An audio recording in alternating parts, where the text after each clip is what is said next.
അപ്പോൾ രാവിലെ തന്നെ ജോലിക്ക് ഇറങ്ങി. പക്ഷേ എന്ത് ചെയ്യാൻ പറ്റും, കട്ട പോസ്റ്റാണ്. ഇതുവരെ ഓർഡറൊന്നും അടിച്ചിട്ടില്ല കേട്ടോ. പിന്നെ ഓർഡറിന് വേണ്ടി വെയിറ്റിംഗ് ആയിരുന്നു.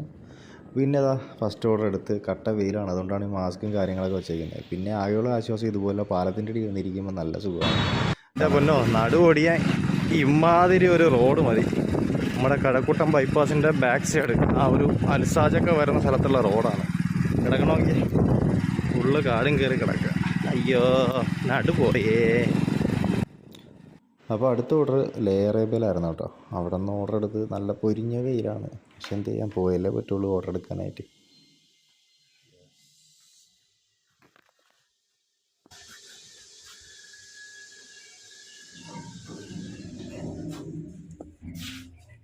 നാലാമത്തെ ഫ്ലോർ കാറ്റില്ലേ. ലിഫ്റ്റിൽ കയറുമ്പോൾ ആകെ ഒരു ഗുണം തന്നെ ഫാനിൻ്റെ മുന്നിൽ നിൽക്കാൻ പറ്റും. അപ്പോൾ ഇന്നത്തെ ജോലി കഴിഞ്ഞ് ശ്രീകാര്യം എത്തിയപ്പോൾ മുടിഞ്ഞ ബ്ലോക്കാണ്, ഒരു രക്ഷയില്ല, ഫുള്ള് സ്റ്റക്കാണ്. അങ്ങനെ ഒരു വിധത്തിൽ ശ്രീകാര്യം കഴിഞ്ഞ് നേരെ നമ്മുടെ വെഞ്ഞാറമൂട് എത്തിയപ്പം അതിൻ്റെ അപ്പുറത്തെ ബ്ലോക്കാണ്. അപ്പോൾ ഇതൊക്കെയാണ് ഇന്നത്തെ കാഴ്ചകൾ.